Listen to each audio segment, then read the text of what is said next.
جی السلام علیکم، امید ہے کہ آپ سب لوگ خیریت سے ہوں گے۔ نون لیگ ایک دفعہ پھر سپریم کورٹ کے اوپر حملہ آور ہے، یہ کہنا ہے عمران خان صاحب کا۔ انہوں نے 2 ٹویٹس کیے ہیں، بڑی امپورٹنٹ ٹویٹس ہیں۔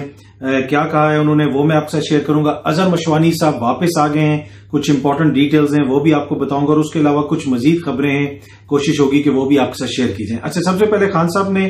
2 ٹویٹس کیے ہیں، ان دونوں ٹویٹس میں بڑی امپورٹنٹ باتیں۔ پہلی ٹویٹ میں انہوں نے یہ کہا ہے کہ نون لیگ جس طرح انہوں نے 1997 میں اس وقت کے چیف جسٹس کے خلاف ایک جو بھی کارروائی کی یا جس طریقے سے سپریم کورٹ کے اوپر وہ حملہ آور ہوئے،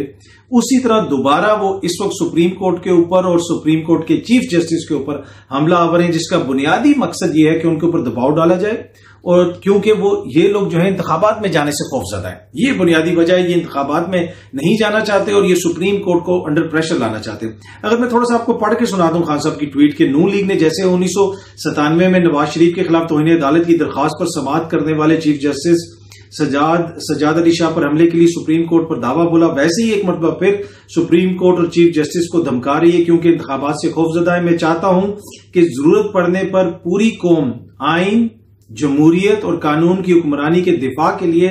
سڑکوں پر نکلنے کے لیے تیار رہے۔ یہ بڑی امپورٹنٹ بات ہے۔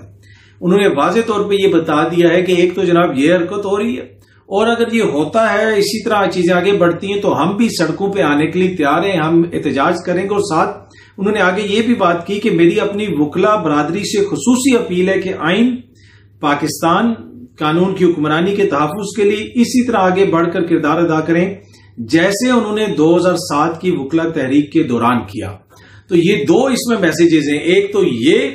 کہ وہ وکلا کے ساتھ مل کے تحریک چلانے کے لیے تیار ہیں۔ اس وقت جو وکلا کی میجورٹی ہے وہ کس طرف ان کی لیننگ ہے، لاہور بار کے جو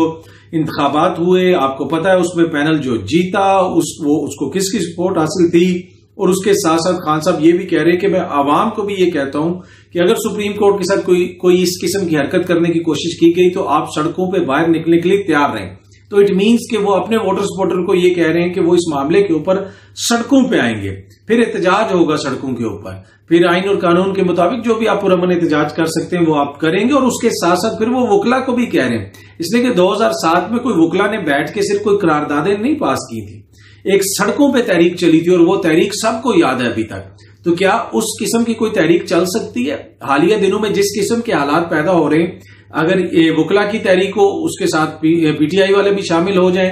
تو کیا یہ حکومت اس تحریک کو سنبھال سکے گی؟ اور یہ سب کچھ ہو رہا کیوں ہے؟ اگین میں دوبارہ آپ کو یاد کرواتا چلوں، یہ سب کچھ اس لیے ہو رہا ہے کہ ہم انتخابات کی طرف نہیں جا رہے۔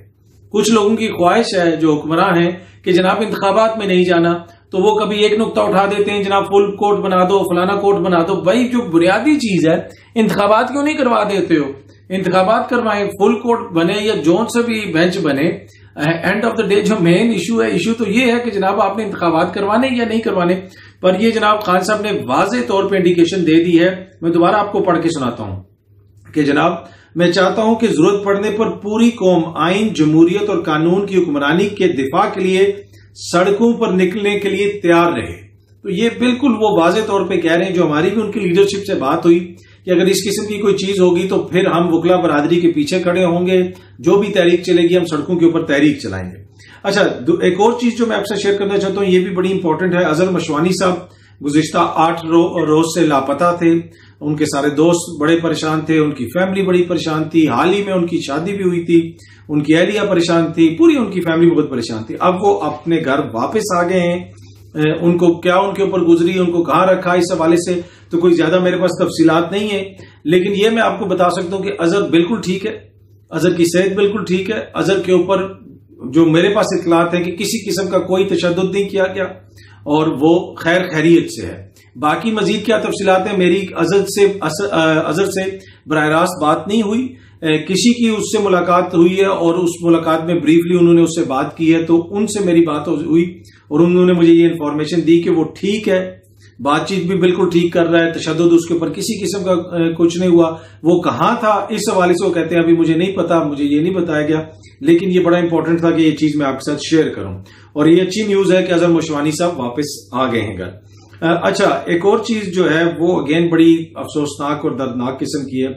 12 لوگوں کی ہلاکتیں ہوئی ہیں کراچی میں آج اسٹیمپیڈ میں، اس لیے کہ وہاں پہ